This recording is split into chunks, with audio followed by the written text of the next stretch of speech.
মুসা আলাইহিস সালাম একটা গাছের নিচে হেলান দিয়ে বসলেন, বসে দেখলেন দুইজন মেয়ে দাঁড়িয়ে আছে দূরে, পানি নিতে পারছে না। লোকজন পানি নিয়ে যাচ্ছে, ওরা দাঁড়িয়ে আছে বেচারি। মুসা আলাইহিস সালাম গিয়ে বললেন, কি সমস্যা আপনাদের? এটা নিয়ে আপনারা আবার মেয়েদের সাথে কথা বলার চেষ্টা করেন। ঠিক আছে, তো মাহারাম গায়রা মাহারাম মেনে চলে। তারা বললো যে আমাদের বাবা অনেক বৃদ্ধ মানুষ, আমরা পানি নিতে পারি না যতক্ষণ না আমাদের কম পানি নিয়ে চলে যায়। তো মুসা আলাইহিস সালাম একটু বললাম না, ফিজিক্যালি খুব স্ট্রং ছিলেন, থাকে না বডি বিল্ডার, সামনে গিয়ে কথা বলে সরব পানি দিতে দাও, তখন মানুষ একটু মূল্যায়ন করে না। তো মুসা আলাইহিস সালাম এভাবে পানি নিয়ে দিলেন এবং বাছুরদেরকে পানি পান করালেন, করিয়ে গাছের নিচে এসে বসে আছেন।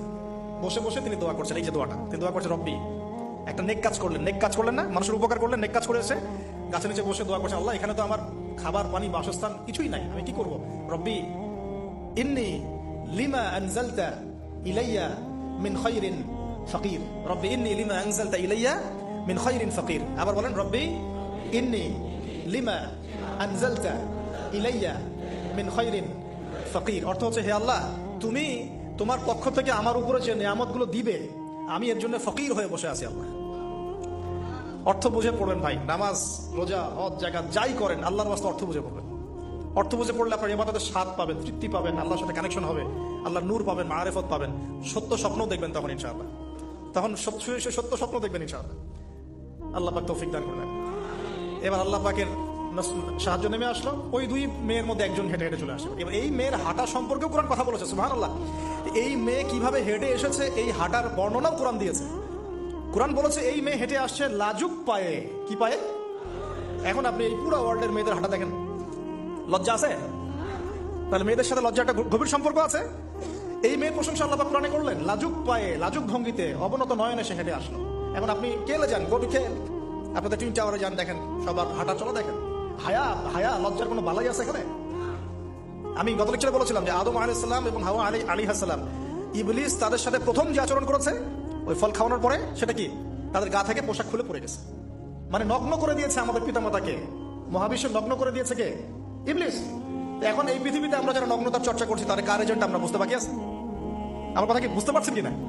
এই কানেকশন মেলানোর চেষ্টা করেন, ডটসগুলো মেলানোর চেষ্টা করেন। সামনে যাই প্রিয় ভাই, এই মেয়ে এসে বলছে আমার বাবা আপনাকে ডাকেন, আমার বাবা আপনাকে ডাকছেন। তিনি গেলেন, বাবা শুআয়ব আলাইহিস সালাম। তখন এক বোন ইনডাইরেক্টলি বাবাকে বোঝাচ্ছে যে বিয়ে শাদী দিলে ভালো হয়। এক বোন বলছে যে আপনি তো তাকে পুরস্কৃত করতে চাচ্ছেন, তাহলে এরকম কবিও না, আমি একজন মানুষকে সবচেয়ে ভালোভাবে পুরস্কৃত করা যায় তার যথাযোগ্য প্রতিদান দেওয়ার মধ্য দিয়ে। তো মেয়ের ইশারা বাবা বুঝেছেন, তিনি নিজের এক মেয়ের সাথে মুসা আলাইহিস সালাম বিয়ে দিলেন, সুবহানাল্লাহ। তবে শর্ত দিলেন, দেন মোহর কি? মোহর তো নাই। মোহর কি এবার? মোহর হচ্ছে 8 বছর তোমাকে আমার ফার্মে কাজ করতে হবে। এটা আগেকার একটা স্টাইল ছিল, সুন্নাহ। এটা এখন নাই, যদিও আগে এরকম ছিল যে দেনমোহর দেওয়ার জন্য এই একটা পদ্ধতি ছিল। যেমন ইয়াকুব আলাইহিস সালামের ক্ষেত্রে এরকম 7 বছরের কথা আসছে, তিনি 7 বছর তার শ্বশুরের ফার্মে কাজ করেছেন। এটা নতুন ছিল না ওই সময়, এটা কমন ছিল। এখন যেমন আমাদের দেশে কমন 10 লাখ টাকা মোহর হবে, 10,000 টাকা দিব, বাকিটা সব বাকি, তাই না? তো এরকম আর কি কমন কিছু বিষয় থাকে আর কি। আস্তাগফিরুল্লাহ, মাফ করো। বলবে বাসরাতে, বলবে আমাকে মাফ করে দাও। শুরুতেই নিজের গায়রথহীনতার পরিচয় দিল। আবার এদিকে শ্বশুরের কাছে মাশাআল্লাহ মোটা অঙ্কের ডোনেশন নিতে চাচ্ছে, যৌতুক। বিয়ে আমাদের ওখানে মাশাআল্লাহ মানে কেনা বেচা, মেয়ে বিক্রি করতেছে আর ছেলে কিনতেছে। এবার 8 বছর পূর্ণ করা হলো, তিনি আরো 2 বছর 10 বছর পূর্ণ করলেন।